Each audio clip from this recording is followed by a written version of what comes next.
Another thing they did wrong in the very first show was to confuse surprise, the reaction we have to something that's sudden Yeah. and unexpected, with the startle response, which is the reaction we have to a sudden and extremely loud noise, or it can also be brought about by um, being touched from behind when you don't think there's anything behind you. And they look entirely different. Startle is a reflex, and I had published on it in '85, but they liked it and they did it. And uh, so that was grist for my mill in writing my blog. I believe it's the only time in the history of television, entertainment television, in which a network allowed a critic to write a critique of every show, and they put it on their website every week. Uh, Now, they did that not out of the goodness of their heart, although the creator of the show was very eager to have me do that. Yes. The reason Fox did it is because it drew its own audience and it increased their total audience. And what they were after, of course, as any commercial television will be after, is the ratings that they can sell to the advertisers. Yeah. But the problem with the show, although it did heighten people's awareness of deception, it made it seem too easy. And I opened my commentaries very often with saying, I never solved a problem with so quickly and with as much certainty as Dr. Lightman does, but he only has 44 minutes. Uh, I, if you tell me I've only got 44 minutes, I'll tell you, go knock on someone else's door. If the issue is uh, determining whether this is the perpetrator of a serious crime or a terrorist or an embezzler, if the consequences are very high, you want to be very careful. I tried to get them to do a show where the scientist makes a mistake and it has disastrous consequences. Yeah. And because this isn't perfect, there are about, even when I have all the time I need, about 5 to 10% of the time, I have to say I can't tell whether the person is lying or telling the truth. It doesn't work on 100% of the people. Now, have it work on 90% is quite good. It's a lot better than chance, but it isn't perfect. No. So in relation to that, was one of the characters loosely based around the Truth Wizards project? Was Ria Torres depicted as being a truth wizard, being able to spot deception without any formal training? Is that where that character comes from? Yes, they knew about my research on what we called the Wizards of Deception Detection, and there are a very small number of people who, without any special training, have that ability. And um, we have written a little bit about them. The scientist who was working with me and followed up on that project died before it was finished. So I don't know whether the findings will ever see the light of day. But yes, they based Torres, that character, Yes. on that part of my findings. The creator of the show, Sam Baum, um,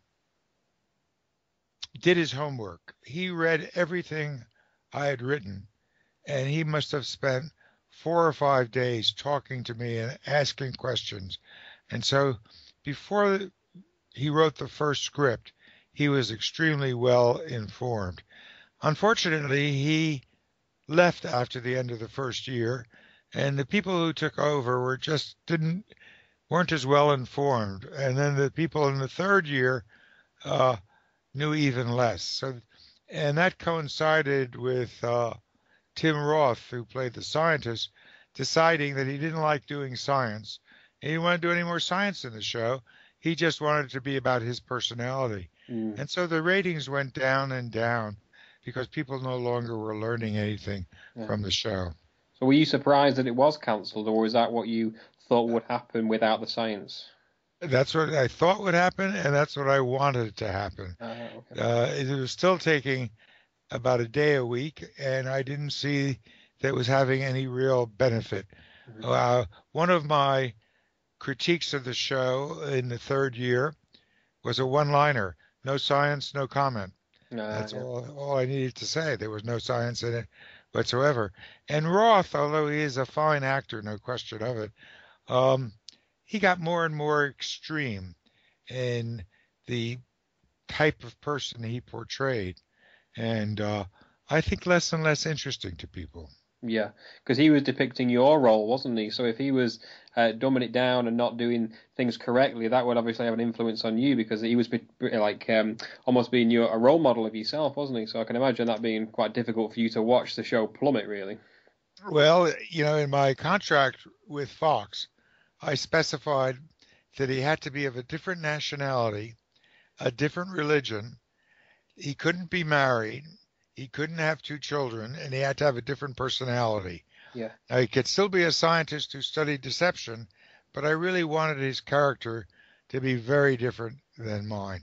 yeah, And he did many things, and I commented in some of my critiques that I would never do. He often lied to people in order to try to discover the truth.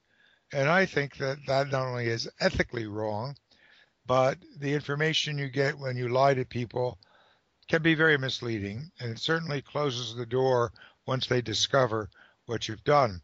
And the UK has better laws in this regard in the criminal justice world than the United States. In the United States, you can tell a suspect, we found the gun and your fingerprints are on it, when that's a total lie. hmm So you better confess while you have a chance. In the UK, you cannot lie to a suspect. Much better system. We do work in with some of the English law enforcement agencies, and I think your people are better trained than ours, and they operate under an ethically better system than we do in the United States.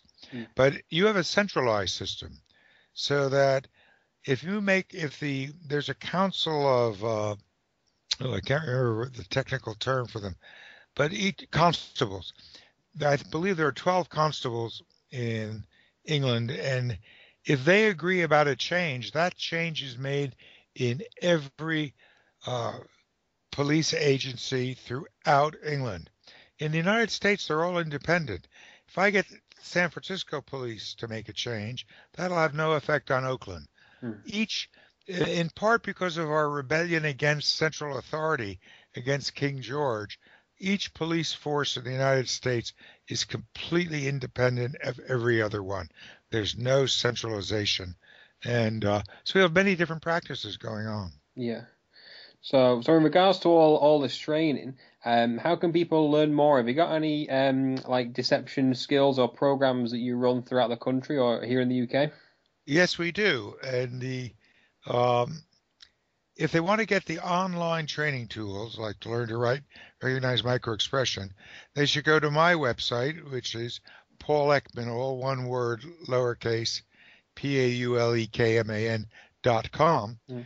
But if they want to get a workshop, which is being offered all over the UK, all over the English speaking world, and now in Europe as well, they should go to a different website called Paul Ekman International. And there they could find out where the classes are being offered, and they could sign up if they want to take one. The one on deception is 4 days. That's a lot of time, but it's a very serious attempt to get people to be as skilled as they possibly can be. And it's quite a popular course, and not just for law enforcement. A lot of people in human relations in the corporate world who are making decisions about hiring and promotion, people who are dealing with industrial espionage, people who are involved in negotiations, people involved in sales, are all interested in being able to separate truthfulness from deceit.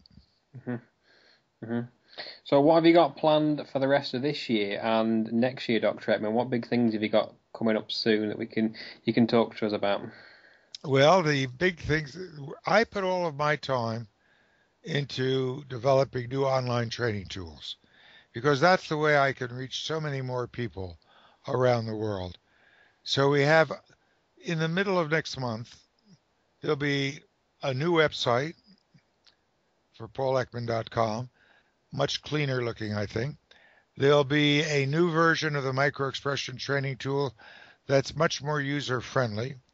Um, there'll be the profile version. There'll be the expert version. And if instead of spending an hour, you want to spend up to 3 hours, you can try to get as good as you possibly can get in spotting microexpressions. Now we have another suite of tools that called responding effectively to emotional expressions. Once you spot, suppose you've just told someone they didn't get a promotion, and you spot a micro expression of anger. How should you respond to that? Well, that's what this online training tool teaches you, with giving you alternative responses and feedback for each response. And there's a training for the workplace, for family life, and for the criminal justice world. And that's all new material, and there's nothing like it being offered anywhere else in the world. And it really offers people the next step. The first step is to recognize the emotion, but the next step is to determine and get skilled in how to respond to the emotion you've recognized. So those tools will all be online in the middle of September also. By the end of the year, we'll have one more online tool that's made for couples, allows them to better understand how they deal with disagreements and what gets them angry with each other. And that's uh, still new suite of tools that we're just working on the programming of right now. Wow, fantastic. So I've got one final question for you, Dr. Ekman. Have you got any new books coming up in the pipeline? What are you considering writing about next?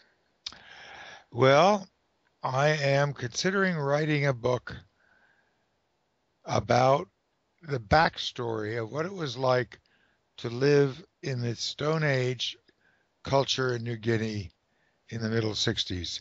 Those don't exist anymore, and there aren't many people who had that opportunity, and there are a lot of adventures involved. All the findings from the science have been published, but nothing about what it was like for an individual to live in that kind of situation as I did.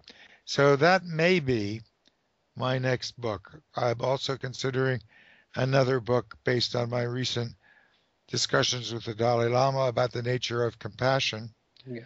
And so it's books take a lot of time, but I'm expecting by late fall I'll take some time out from developing online training tools to write another book because I like books. It's something I really enjoy.